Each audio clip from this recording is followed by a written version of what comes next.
Hello, my friends. Before we dive into today's episode, we got some fan mail that I would love to share with you.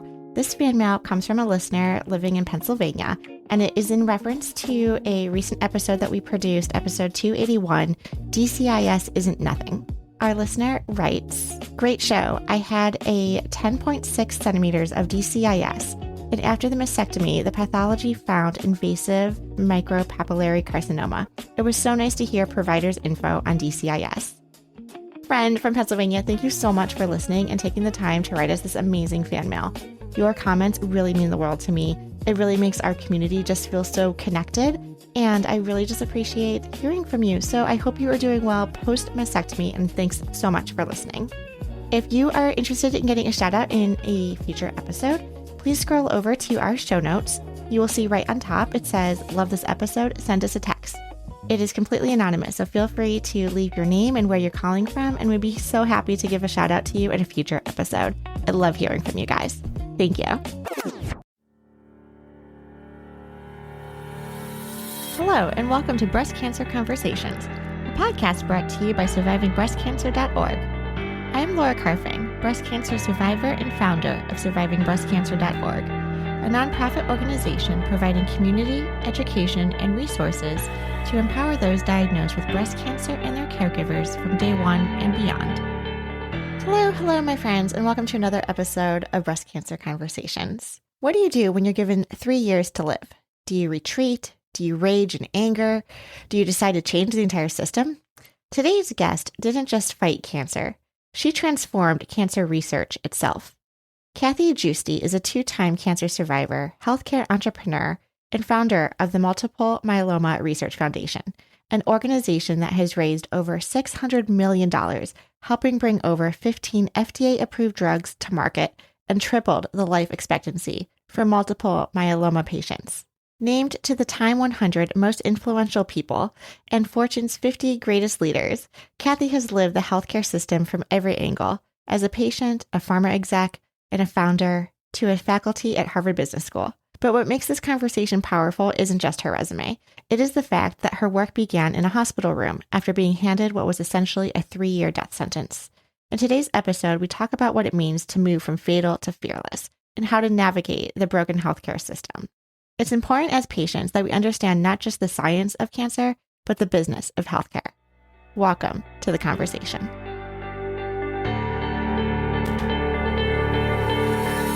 I'm Kathy Giusti. I'm a 2-time cancer survivor. As mentioned, I've been living with multiple myeloma, which is a blood cancer, for 30 years. And then I was diagnosed with breast cancer just a few years ago.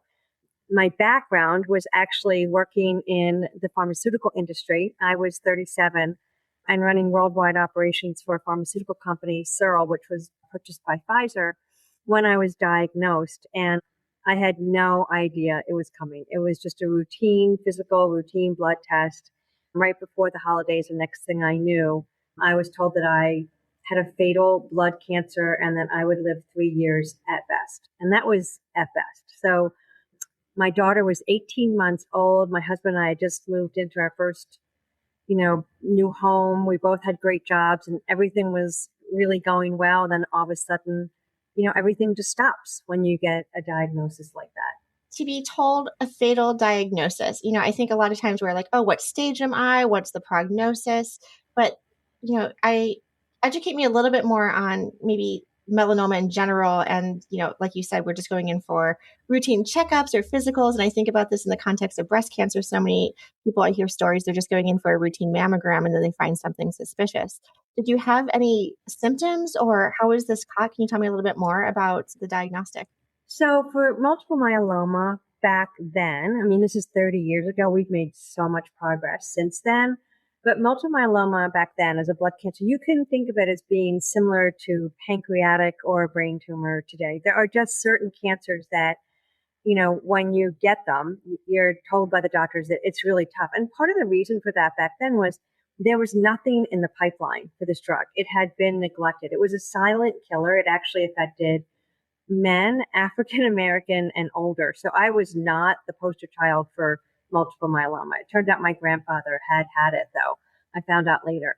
But no, I did not have any. I mean, the symptoms I had, I just felt, and I'm sure there's a lot of business women listening to this, but I was running worldwide operations for a pharmaceutical company. I had a huge job. I was traveling the world.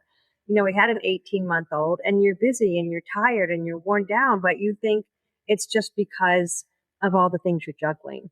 So no, I did not anticipate this. I literally went in to see the primary care doctor because we were trying to have a second child and I needed to get a referral onto a fertility expert.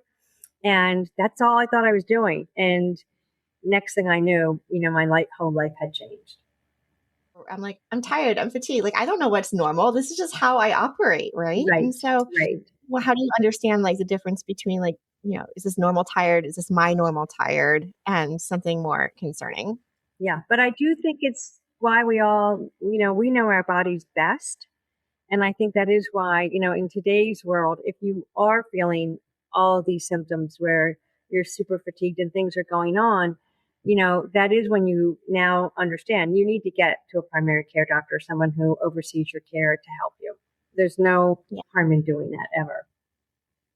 So how did we get from a 3-year prognosis to 30 years plus? I know. I mean, how do you go from a fatal disease to honestly potentially curing a blood cancer in our lifetime? And then we can talk about, implications for breast cancer, because that's really important too.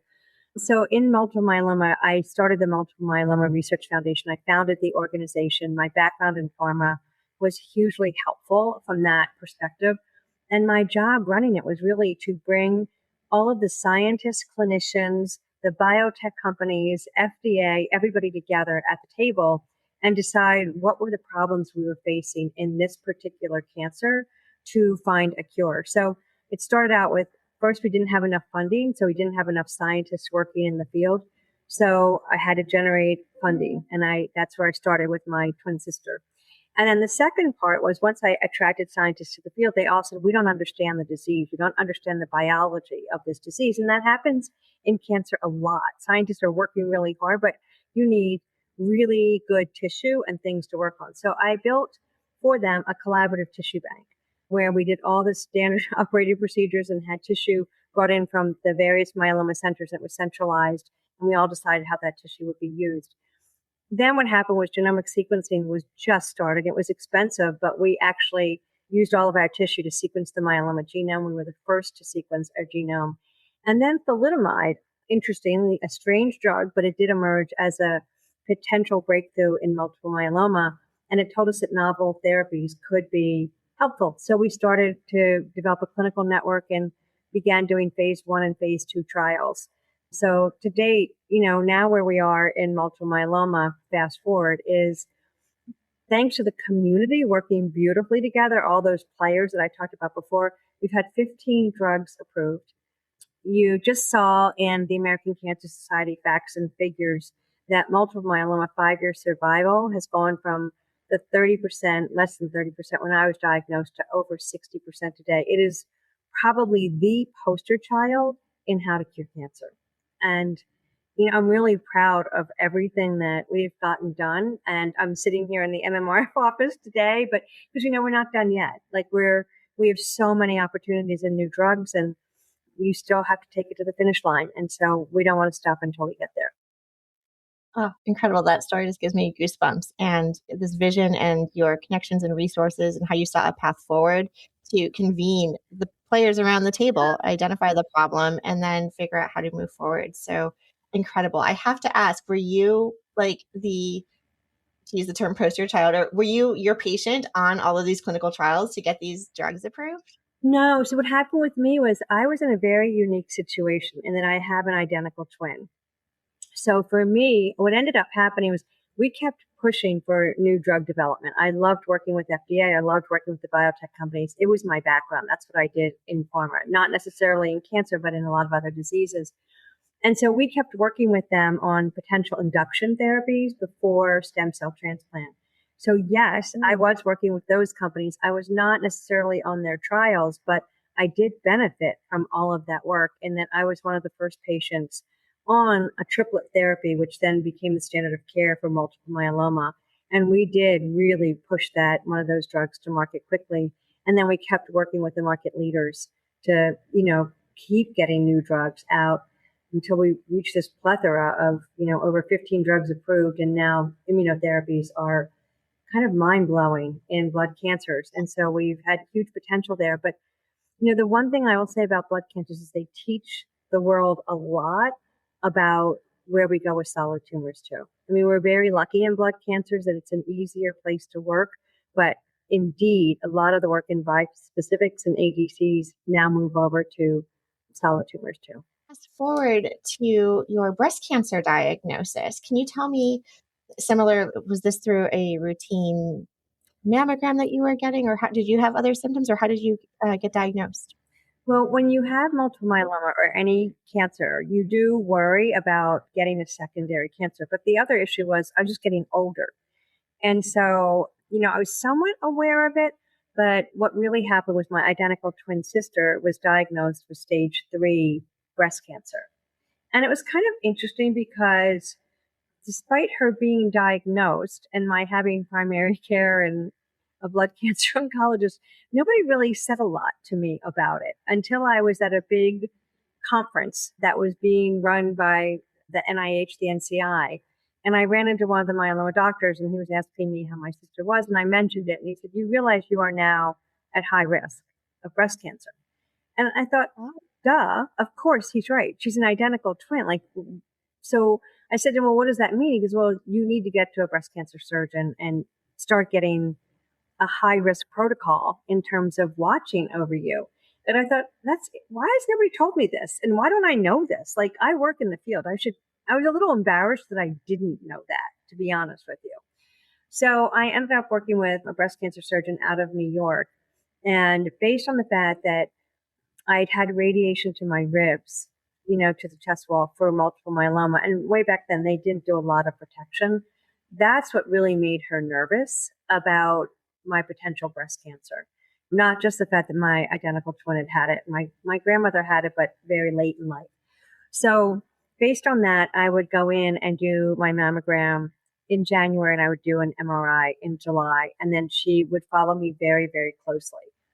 The problem I did run into is I had dense breasts, and she would always find something, always find something. And so we would try to do needle biopsies, but I am one of those people. They always said, for surgeons, if you have nothing, it's really hard to work with you. If you have too much in your breasts, it's hard to work with you. I was one of those with nothing. And so they really struggled to do needle biopsies with me. It just did not work. So she would have to go in and do a surgical one.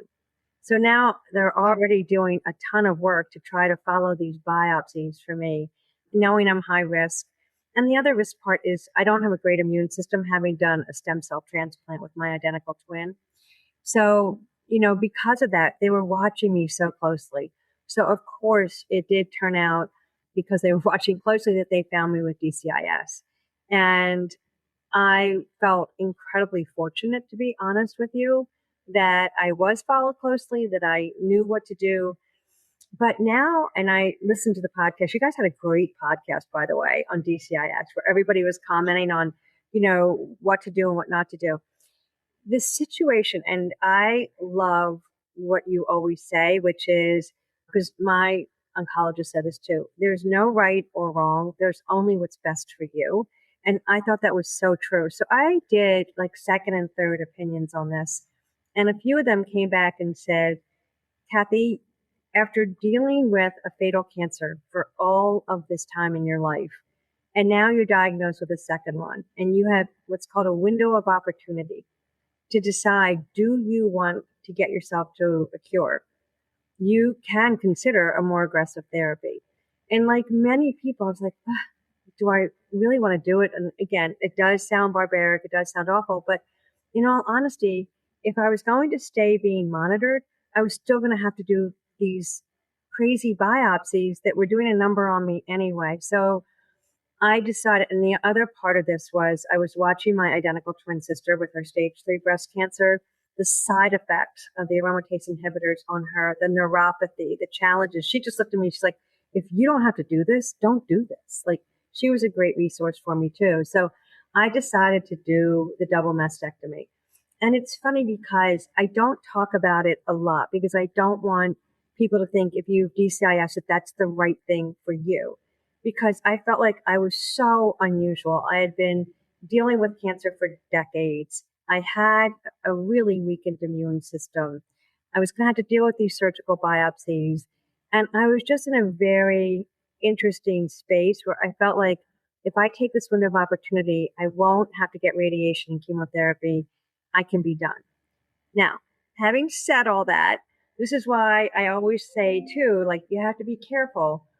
My oncologist for my breast cancer was in New York. My oncologist for multiple myeloma was in Boston. So one was Mount Sinai, one was Dana-Farber. And looking back on it, I probably should have been at one center for both things, because it's up to me as the patient to get my doctors to talk.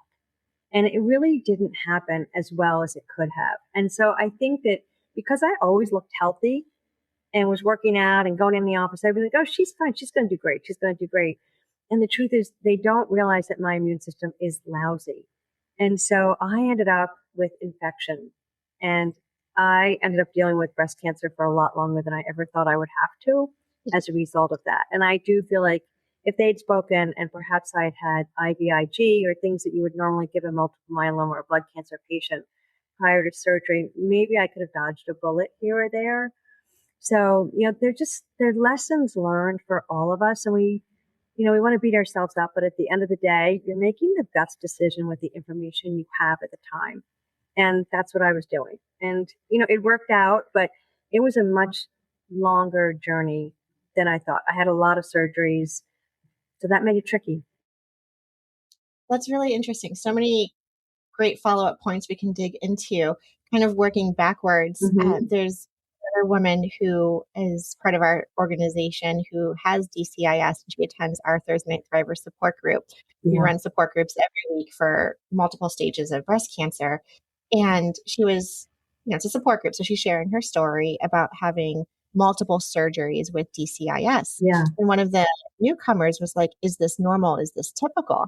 And I think she ended up having like 4 surgeries. And so I think it validates the fact that it's not always this one and done or this easy forward, despite how some of our doctors who are trying to be optimistic and hopeful of like, this is, something we can go in, we can get, but there's a lot of risks associated with any type of surgery. And so I think understanding those risks of, infections, if you're deciding to go flat or get implants or a deep flap surgery, there's all these things to kind of be aware about. So I want to validate that. And then to your point, it's so interesting when we think about family history. And can you talk to me a little bit about with your identical twin, or you mentioned some relatives also having cancer in your family, was genetic testing ever presented to you? Yeah, so we did do genetic testing, and neither of us have the BRCA gene. So yes, that was obviously done very early on. But interestingly, because we're identical twins, so our grandfather had multiple myeloma, and our grandmother on the opposite side had breast cancer, but she had it late. So it wasn't like it was on our radar all the time. So one identical twin gets multiple myeloma, and the other twin got breast cancer. Now, I have both. Thank God my identical twin does not have multiple myeloma at this point. But twins are a very interesting place to do research. So the same person that had advised me on high risk breast cancer was also running the precision medicine group at the Mayo Clinic. His name was Dr. Keith Stewart. And he said, let me just sequence your genomes and your mom's. And so our family did it. We did a piece for the Wall Street Journal on this topic. Like, what do you find? And, what we did find was we didn't have any of the breast cancer genes that were prominent at the time. But I think what's really important today is that the genes are changing. So we have these variants that they haven't been proven to be part of the breast cancer issue yet. But part of the reason for that is we just don't have enough data. We don't have enough women that are going through. And so I'm always very aware of that, to think this is why we all want to do the research, and why we want to be part of the research is something that may not have emerged before as a risk could emerge if we're all doing that kind of science. And if the academic centers are sharing all that science of what we're finding in breast cancer, I think that becomes really important. And so it's kind of interesting for me now because my daughter, who was 18 months at the time, is now 31. And so when we were doing the Wall Street Journal article ages and ages ago, they asked her the question, would you do genomic testing? And she said, well, not until I decide to have children. Well, now she's getting to that age. And the question is, does she want to do the testing? And I am very pro getting online because I just feel like the breast cancer tests for knowing your risk are so easy to take and so informative and so helpful. And I was kind of bummed because her primary care doctor didn't really encourage that. And so, I'm kind of just gently working with her on that because I know it's still, when you're young, it's hard to be dealing with information that maybe you don't want to deal with, but I'm still trying to help people to understand, knowledge is a powerful thing. If you know this, there's so much we can all do about it. And so I think that's part of why I am out there on social media and why I try to explain what I can to people is I don't want anybody to have to deal with these diagnoses if you don't have to. And if there's any way to find cancer early, that is your best path forward.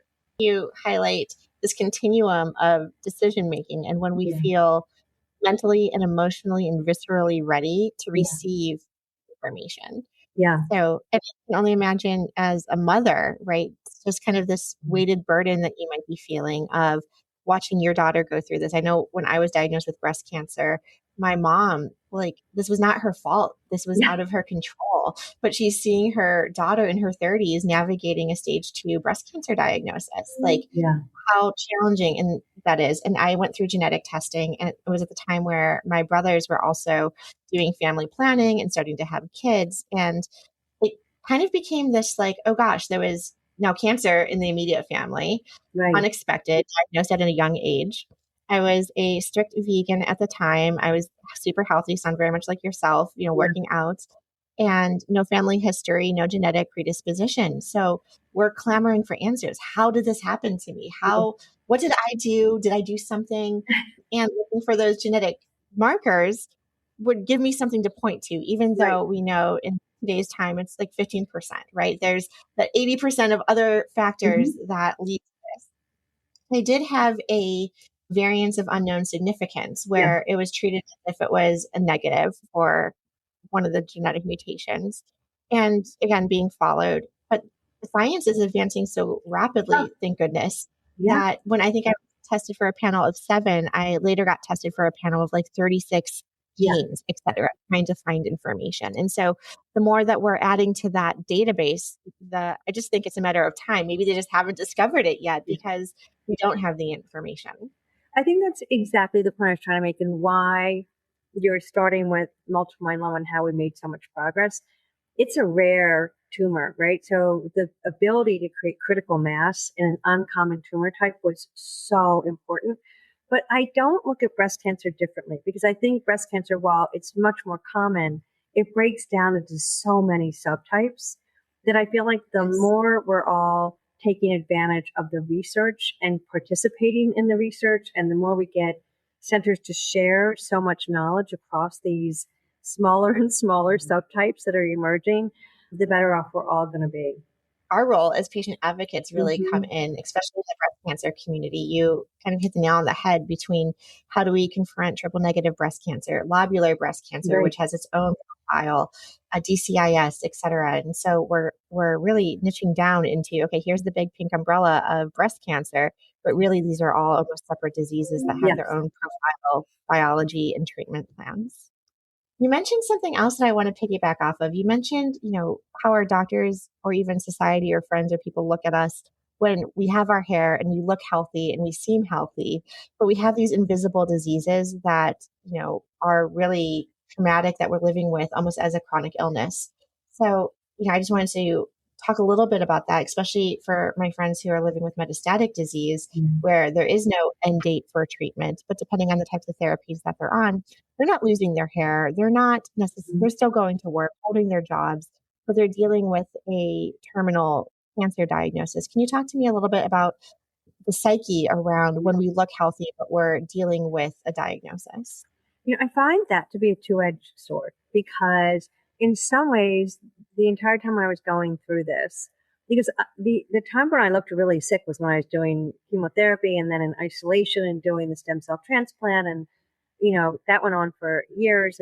But even with my breast cancer, I didn't lose my hair. I was in many ways glad that I looked okay because I felt like, all right, everybody's going to treat me the same. And I do want people to treat me the same. I don't want them to tiptoe around me. I really don't. But at the same time, I found that because I looked perfectly fine, I had no boundaries. People would just keep loading on me.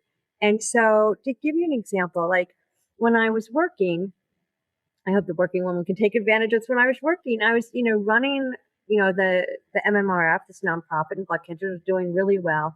But what would happen is like we may be doing a huge event in Chicago. Well, to make it easier for the board of directors, because everything was done face to face back then, we would do the board meeting the same day as that huge event. And then because the person who was in charge of doing my reviews as the CEO was also there, we would do my reviews on this. So now I'm running this huge event. I'm the keynote speaker. I'm interviewing people. It's a huge, like hundreds and hundreds of people. I'm preparing for a board meeting and going all day on this board meeting, and I'm getting a review, which might be good or bad. And I'm thinking to myself, why did I keep saying yes to all this? And then It's stressing me out just listening to you. I know, it's exhausting. And on top Amazing. of it, I was on treatment. So I'm on steroids. Like that was part of the treatment. And I'm thinking, I don't even know how I'm going to get to the podium. I'm not even myself right now. And I do remember calling a friend and thinking, did they realize like what I'm going? Like, this is crazy. Why am I doing this? But on the other hand, she's like, you can get through, you're going to do it. But on the other hand, I thought to myself, I never said no. I never said to them, I know I look fine, but that's too much for me. It's too much for me on the business side going to get sick. And so I think in some ways, when you look really healthy, what happens is people will pile on, and unless you know that line by which you want to say, I would really love to do that, but I have to remember that I have a really lousy immune system and I got to get to bed on time. I just do, and everybody just goes, oh, yeah, that's right. Like you go, and they're fine with it. Unfortunately, the burden is on us to create those boundaries and to stand by them so that we don't get ourselves into a jam of illness, and appreciate the fact that people are treating us like they always did. But there are situations where we actually don't want them to. We want them to help take care of us. And the other thing that I think was really important for me that I talk about a lot in my book is I would rely a lot on my husband and my sister. My husband, because he was a great note taker. He took me to every appointment. He was amazing. My sister, because she was a great, having a bad day, can I just talk to you? But I remember talking to a counselor when I was headed in for high dose chemotherapy and transplant. And she said to me, don't rely just on two people. Talk to your friends and invite them in to help you. And so I did. I had a group of friends. We all worked. We were all like hardworking women, but we would take this time and they got me through the transplant. Everything from picking kids up, doing dinners, to just making me laugh, like when I was in isolation. To this day, this is 20 years later, to this day, I call them the 8. We are still friends. 2 more of them have gotten breast cancer. There's been divorce, separation, like name it, sick children, like taking care of parents. And it's just been an amazing thing. And we all know, like when you're trying to beat cancer, yes, you need to eat right, no alcohol. Like there's so many things you need to do, but we also know that these people are the ones that are going to help get you through. But when you're through, don't stop. Stay with them, because yes, you may get a second cancer. You may get a relapse. And these are your crew. They're going to help you through no matter what. And then you're not so reliant on that 1 or 2 caregiver that you're suffocating them or not appreciating them. A follow-up episode, we'll have to invite your husband and my husband onto the show, because similar, this was pre-COVID and he came to every single appointment with me. He took the notes. He was the bad cop. Like when I was on steroids and I wanted to hang out with my friends, or when people were coming over, he was like, okay, 9:00, you guys got to leave. She's got to go to bed. Like he played the bad cop role, which saved me in the long run. Right. Yes. And, really just being that person. He was the phone tree person to tell the whole extended family what was going on with me.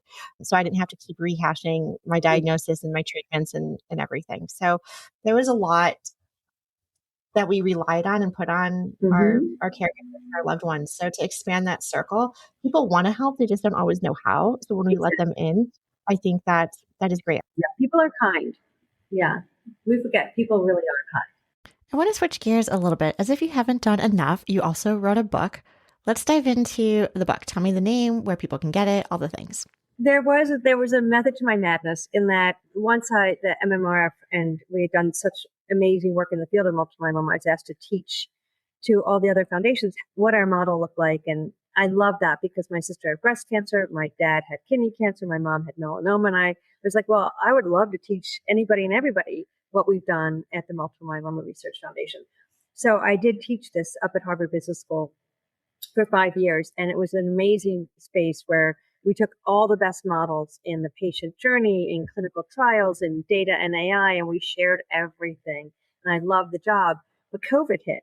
And so you couldn't convene anybody anymore. So it was a struggle to do that on the campus. So then I was like, okay, I would like to shift over to the consumer side.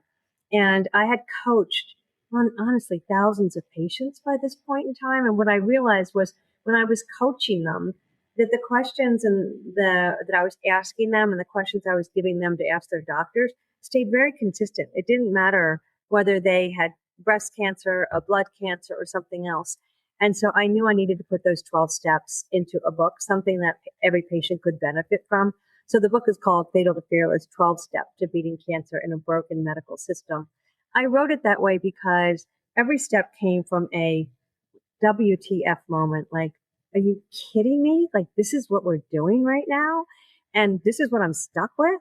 So every time that happened to me, I used it as a step to say, okay, now this is how I would go about addressing that. So like in the book, even the first step, and things do change so fast, it tells you over time, is like, you're now getting this information from your doctor that they suspect something is going on. You may not be confirmed, they're just suspecting something.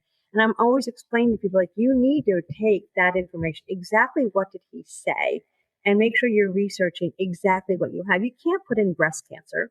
You have to put in exactly what kind of breast cancer you have, everything you know about it. Well, you used to put that into Google. Well, that's not what we're doing anymore. Now you get that information off your portal, and so your portal is your friend. You've got to decide how you're going to use it. And you may be putting that information right over into AI now. And you're going to have a conversation with it. So how do you have that conversation? That's just step one. Like, and it's already overwhelming. When I went in initially 30 years ago and put in multiple myeloma, well, there was no internet. Like, I was just sitting at the library looking for abstracts. When I did breast cancer, many, many years later, I was inundated. I was like, what am I going to do with all this information? And I had to learn how to do the research very wisely. And I think that's so important for patients today. I always tell them, like, I am great if you go to ChatGPT, but you need to be putting in exactly what you have, the right language, and you need to constantly be asking for peer-reviewed current journals. And you need the information coming out of great resources like the San Antonio Breast Conference. Like, you want that information, and you really have to play the game in a very smart way. Otherwise, you're going to get yourself into a jam on AI, just like you could have with Google. But learning how to do the research, like, that's a huge undertaking in itself. Just doing that is a full-time job. And maybe you want to give it to somebody else in your family, but you still got to read it. You still have to know it. So that's why I wrote the book, is I take you through all of those. The book is written so that you're newly diagnosed, you're in treatment, and then you're in survivorship. And I give you all the steps in those 3 areas. So I feel like the book has been a godsend for patients. And I also just put all that information on my website. So if people follow me on Instagram, I often have an Instagram. I'll say, if you want the 12 steps, just do it here. And I make sure everybody gets those. And what's your Instagram handle for our listeners? It's my name. So Kathy.Giusti. And very easy to find me, as long as you can spell my last name, which is Giusti. Did anything surprise you as you were researching and getting ready to publish your book? Yes. So the biggest surprise for me in writing the book was what I was reading between the lines. So imagine that you're now sitting down with 30 journals, one for each year I never expected to live. And for the first time, I'm reading them all back and going, that was my whole life. And the the first ones start with, I'm dying. Like, what am I going to do? But by the time I read the 30th one, I realized that my passion, my urgency, my need to make sure the next drug was available for me and for everybody else created a whirlwind of activity. And I was always on the road, always working. And I could look back and feel like I missed a lot. I missed a lot with my family. And I could read between the lines and feel there were different times when they were upset with me. So imagine, like, my husband gives up his company to move us back east. He sells it. Like, that's day one, because again, there's no internet, there's no online ease, and the things, the sacrifice he has to make is huge. My sister was doing my transplant while she was going through a horrible divorce. My daughter was dealing with my transplant while she's in middle school, which is no fun anyway. She couldn't do sleepovers. And so I'm reading all this, and I'm like, this wasn't very fun for a lot of people. And so I asked them when I was writing the book, like, do you feel like you deserve an apology? And it turned out my husband did, my sister did, my daughter did. My son and my friends did not. But I literally asked them. And it does tell you that just because you have cancer doesn't mean that it has the right to take over everybody else's life. And it really can have a huge impact on these relationships. So I think it's just really good when you're moving through it to do a check, with yourself and with the people you love, to just kind of say, are you okay? Because I think it's really hard for them too. And I think you have to really have the conversations to say, am I handling this? Especially when your kids get older. When they're young, you're just trying to get through the day and make sure they know, oh, I'm going to be okay, and hide as much as you can and keep normalcy. But when your kids become teenagers, they're super smart. They know everything that's going on. So at that point, you just sit down and say to them, I just want you to know that I'm fine right now. If anything changes, I will tell you. Like, they need to know that honesty, but you also have to be grateful to the people that help you and truly appreciate them. And sometimes you're so lost in the challenge of your own journey. And it is a challenging journey. It is. The medical system doesn't make it easy for us, but sometimes we forget everybody around us. I love journaling. I put all of my thoughts on paper, and very rarely do I go back and reread, what happened years ago. So what a powerful experience just to re-witness what was going through our minds at the time. And when we speak with, adolescents, I would say adult children whose parents have gone through cancer, you are definitely validating. The one thing that we hear over and over again is, I wish they brought me in sooner. I wish they told me the truth sooner and not try to have these, let's go in the other room and talk about it quietly with my spouse. But you're absolutely right. They want to be part of it. They want to be brought in. They really do. When you say that you owe people an apology, can you tell me a little bit more about that? Because, what flashed through my head was, I don't want to apologize for my cancer. This was out of my control. But I don't think that's what you're saying. You're not saying I'm sorry because I got cancer, but you're the life circumstances and the relationships. Can you share just a little bit more about that? I think my situation was so unique in that I was running the Multiple Myeloma Research Foundation. So I had control over the next new drug becoming available, right? So I was working with everybody. I could see what was in the pipeline. I could see what was in phase 1. I wanted it to get to phase 3 as fast as we possibly could. And I was going to do everything humanly possible to make sure that happened. Well, I think my son said it the best when at one point he said, I know, but Mom, you've got into a complete remission after your transplant. And so couldn't you have been done then so that you didn't have to work so hard? You didn't have to be on the road all the time. And remember, it was a different world back then. We were all always on the road. We were flying everywhere. We didn't do Zoom meetings. And so that was part of it too. And it was funny. I really thought about what he said, but what happens, and I think everybody that's listening to this will understand this too, we're still scared of relapse. I mean, I know there's 15 drugs in multiple myeloma, and I did relapse, so after I'd gone through the stem cell transplant, a few years later, I did relapse. And I was really glad that I was still pushing for things in the pipeline, because you're going to run out of things and you need the next one. But I think the that urgency and that need to be the patient in the room all the time in these business meetings really did a number.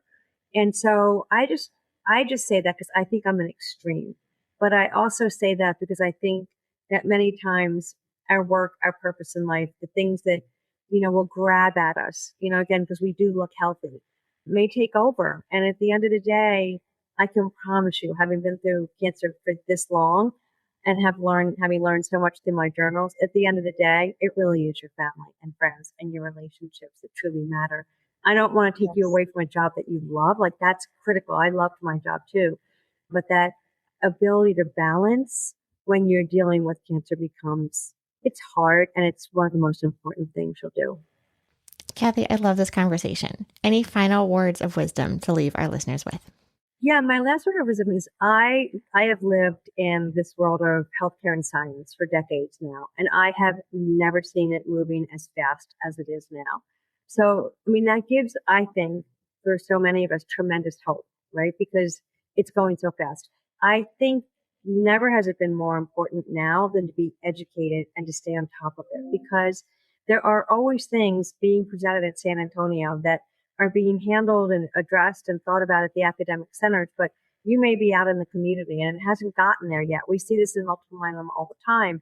And I want you to be able to have access to it, but sometimes you're going to have to really push. You're going to have to ask the right questions. You're going to have to stay on top of it. So I always say this to everybody: the science is moving really fast. The system is not. And that puts more pressure on the patient than ever before. And so I want every patient and caregiver to stay as educated as they possibly can. And that's why I've stayed on social media, is because I think people need that information in short snippets. I'd love if they read the book, but I'm also happy to give them the information in short snippets too. So yes, follow me under my name, Kathy Giusti, and it's Giusti. And I respond to almost everybody on Instagram as fast as I can. I'm not as quick on Facebook, but I'm trying to get there too. Kathy, thank you so much for your time, for your wisdom, your personal story, your career, the incredible work that you are doing to move the needle forward, and taking the time to speak with us today. Thank you, Laura. It was a pleasure. And thank you, everyone, for listening to our show. I would like to acknowledge that all of the information on our podcast is from personal experiences and is not a substitute for professional medical advice. You should always contact your medical care team. If you are looking for specific topics or would like to be a guest on our show, please feel free to reach out. My email is laura@survivingbreastcancer.org. Our show is made possible by our nonprofit, survivingbreastcancer.org, and by our incredible donors like yourself.